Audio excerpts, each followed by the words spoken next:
high value men specifically should avoid disagreeable women.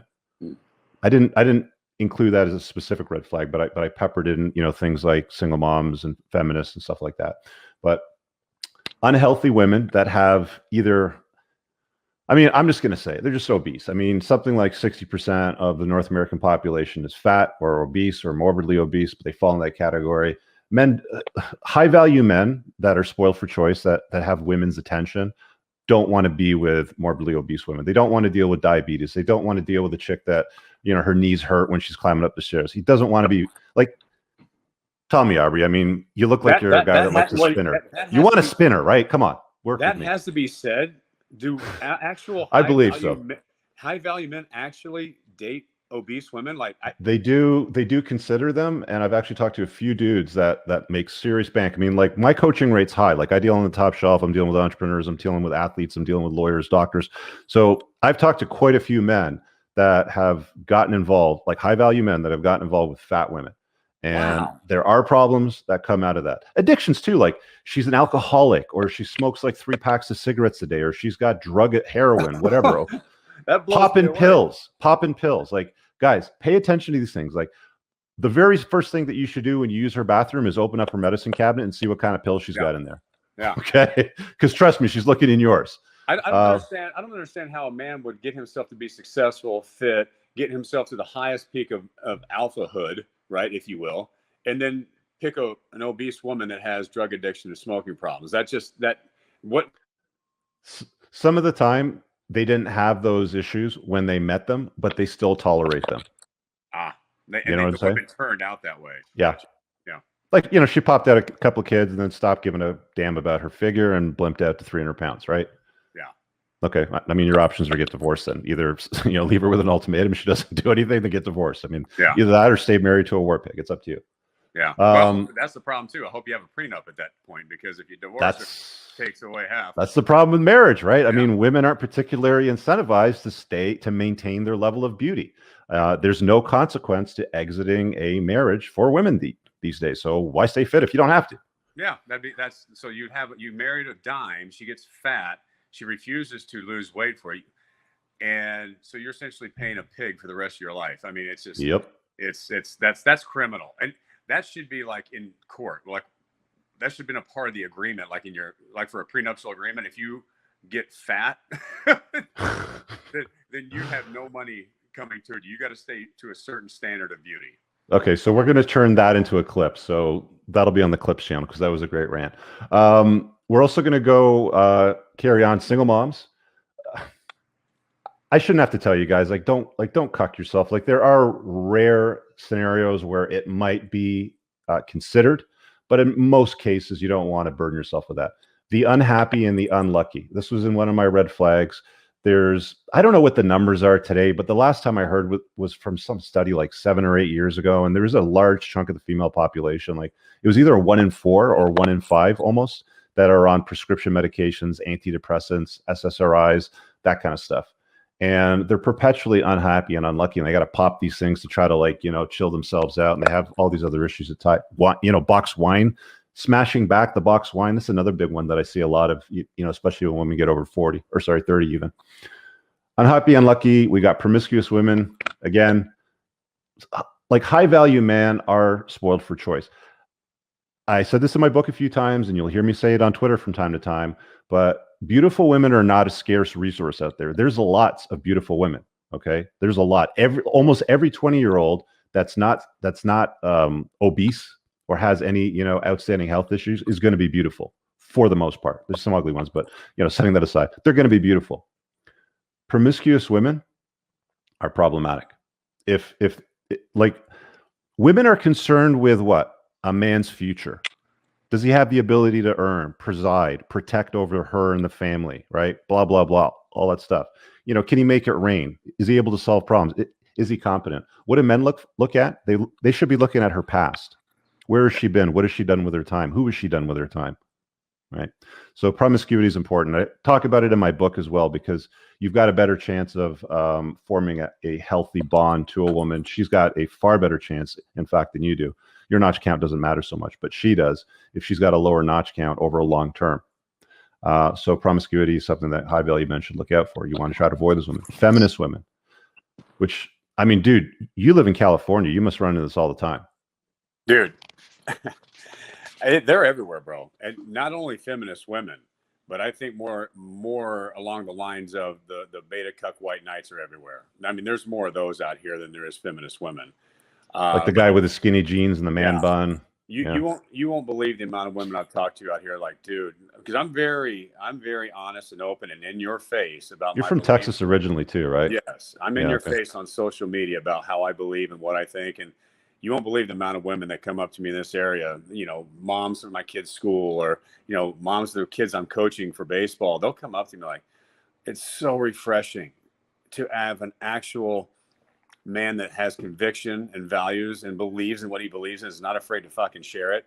Mm-hmm. It's so sexy. Like, I get that all the time.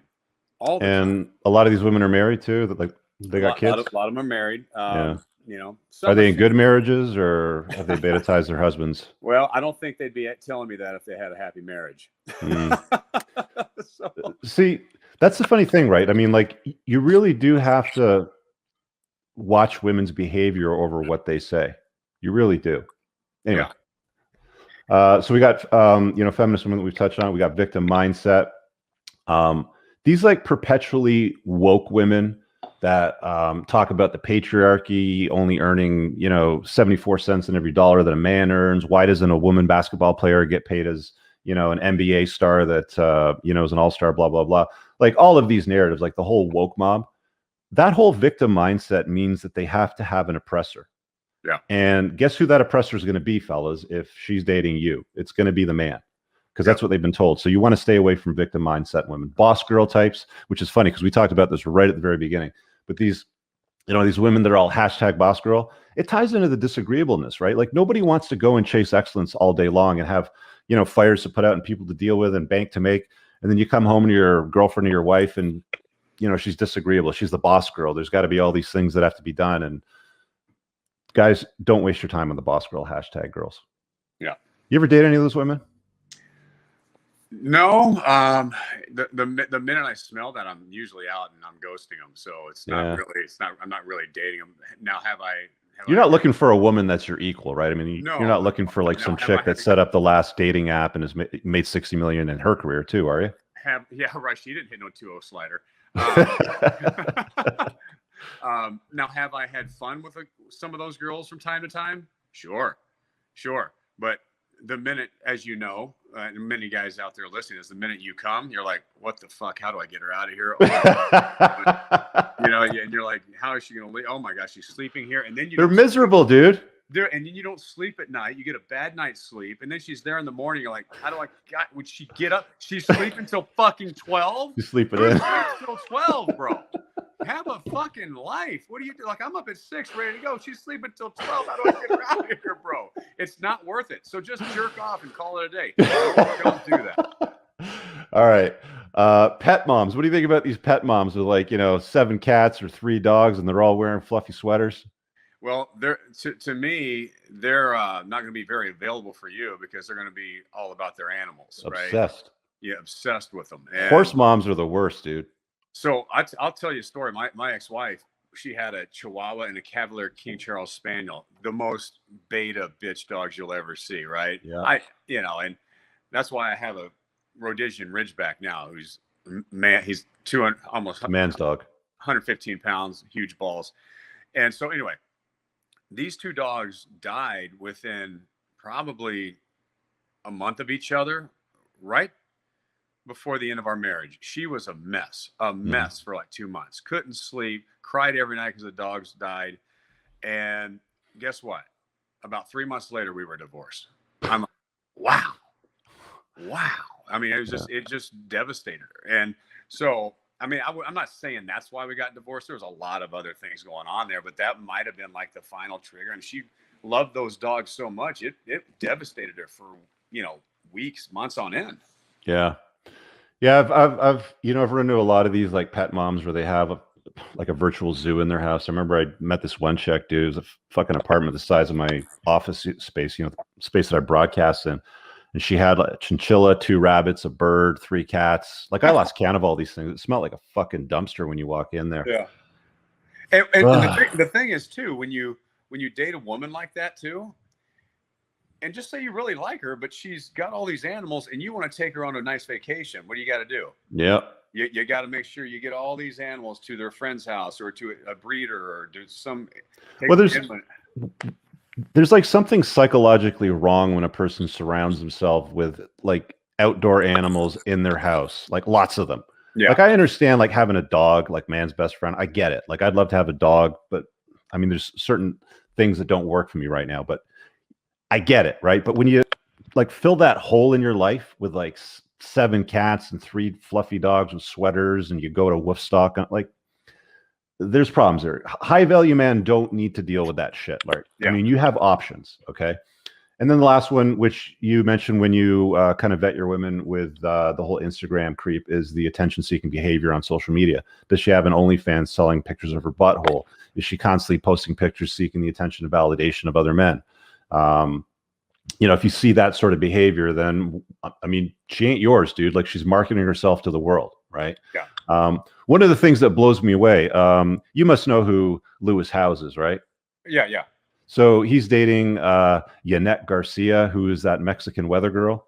No idea who that is. Oh, dude, you got to look up Aussie Man Reviews Mexican Weather Girl. You haven't seen it? No. Oh, well, let's just get right into that, brother. Do you have a couple of minutes still? I'm not a. I don't know Luis Hose. I don't buy his shit. I don't really believe him. Oh yeah, that's not what I'm talking about. I want to show you his girlfriend before I tell you what his girlfriend's been up to now. Oh, okay. Hang on. There's an ad here. I got to skip. Just give me a sec. I'll throw it up on the screen. There we go. Share screen. Boom. I know some of you guys have seen this, but this is Yanette Garcia. Oh my goodness. All right. So you get an idea what we're talking about. So Lewis Howes, that's his girl. Okay. And in the last couple of weeks, I saw an announcement somewhere that she just opened up her own OnlyFans. Oh. What has he said anything about it? Has he come out about it? He I took a quick look, you know, on his social, nothing, but hey, you know, he's letting it happen, man. You know, yeah, an OnlyFans thing is a no-go. I mean, yeah. That I don't care if it's Scarlet. Unless you're running her and she's giving you all that money, Aubrey. Right. Yeah, right. You know what I'm saying? Like, if you're the pimp. yeah. Or if I'm in the videos and it's like, you know, I just get all the money. Mm-hmm. But no, it's like, I don't care how good she is, how great looking she is. You got an OnlyFans, dude. You don't respect yourself. You're all. I mean, it's to me, it's you're a prostitute. That's all it is. You're a complete prostitute. You're a hooker. That's all. But Aubrey, people don't just use OnlyFans for selling pictures of their butthole. They also sell private cooking lessons on it. Are you serious? I don't know. I've heard that argument debate come back at some point, man. There's always some weird ass story. But anyway, no.